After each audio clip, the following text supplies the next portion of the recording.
Hi, I'm Zanzi. You are listening to Farmers Inside Track, proudly brought to you by Food Forum Zanzi. My name is Patricia Tembo, your host. Welcome to today's episode. Today, we're looking at how to develop an effective farm vaccination program during calf rearing. We are joined by Mampuru Madiga, who is a stud breeder at Taurricon, as well as an agricultural consultant. To start us off, Madiga explains how an effective vaccination program begins with understanding the specific conditions of your farm rather than following a standard schedule. I would say the best way to do this is studying the lay of the land of your farm. Areas where there's large standing water, or during times of the year when there's a high fly load, a high tick load, a high mosquito load, then you'll be able to know which diseases are more prevalent when. Most important, also studying the behavior of your animals and the health of your animals throughout the year. Then you know that during this time of the year, this disease is prevalent, and during that time of the year, this disease is prevalent.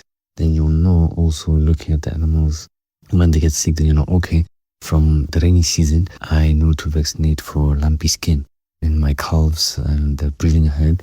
Then I'll know that I'm safe because I studied their behavior. Then same applies also in the dry season.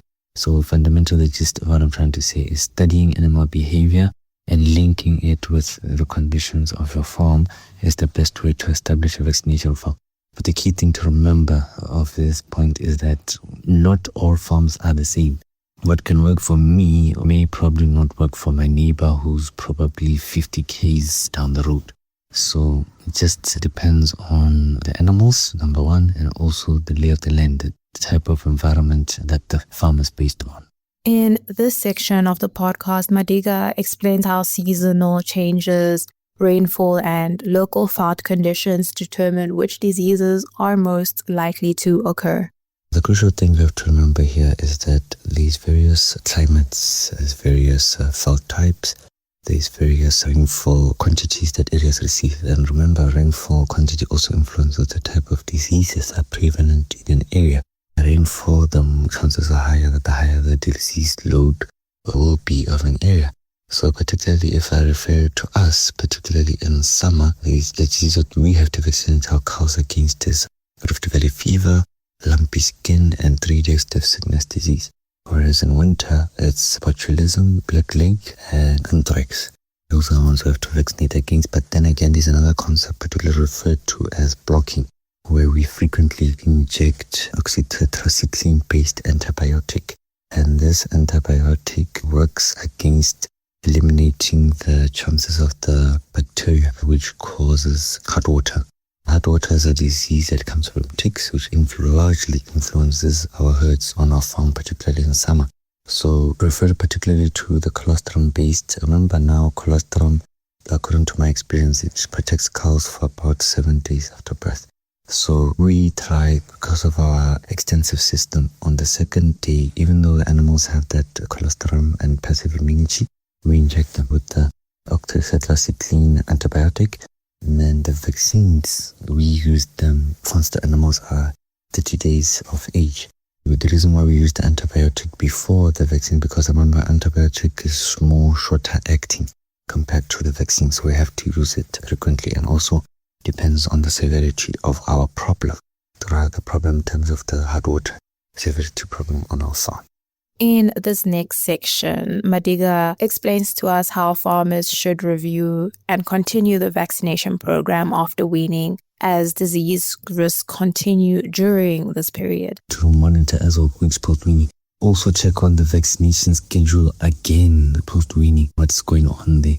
Because it's also another indicator, the vaccination schedule of that farmer of that particular area. Some farmers, I think, post-weaning, some weeks post-weaning, depending on the area you are farming at. If you have a brucellosis problem post-weaning, I know they give all heifer cows a brucellosis vaccine post-weaning somewhere there. Also monitor that post-weaning.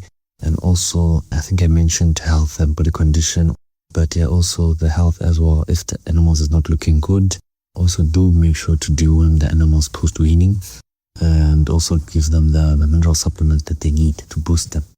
Madiga reminds us in this part that disease protection for calves begins long before birth through the vaccination of breeding cows.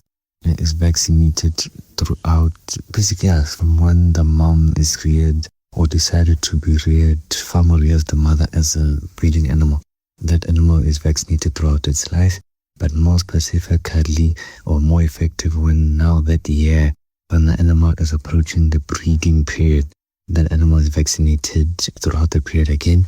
And then now that animal is vaccinated and has immunity from that period when it was a young animal to now where it's approaching breeding, it was vaccinated. Now it has immunity against those specific diseases which occur on that farmer's area. So now once it's vaccinated now, that animal has the antibodies, or we call them the immunoglobulins, also referred to better term is the antibodies, which are actually the body soldiers. That animal has the soldiers within it to fight those diseases, because now it does not have those diseases, or it had the disease and it fought it off. So now that strength or that power is within the mother. And now that mother passes it down. Once she's pregnant, now she passes it down to her udder and stored within the mammary glands and in that substance or in that form referred to as colostrum.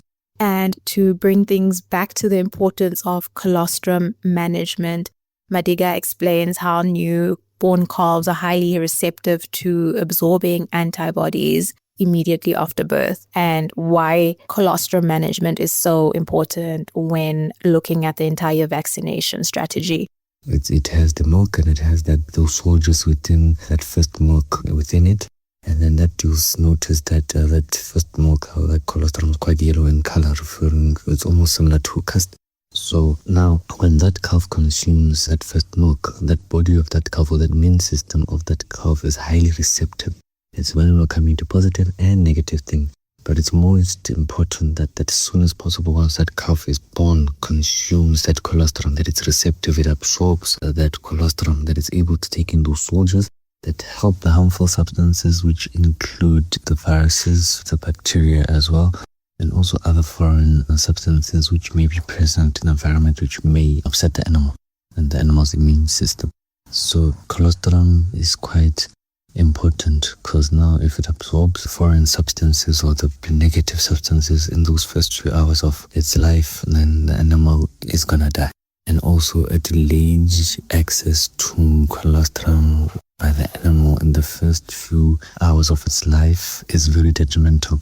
It can actually end up in the animal, it can survive, but it will have a weakened immune system, or it may not survive, it may just end up dying because it's not receptive to any of the positive stuff. All it has absorbed is all the negative things. So it's very important. So once also the ability of the animal to consume colostrum actually sets the pace for it to take on or consume the milk, or quantity of milk that it needs to grow sufficiently. So it's very important that an animal consumes colostrum very soon after birth, and also consumes the right quantity and quality of colostrum after birth.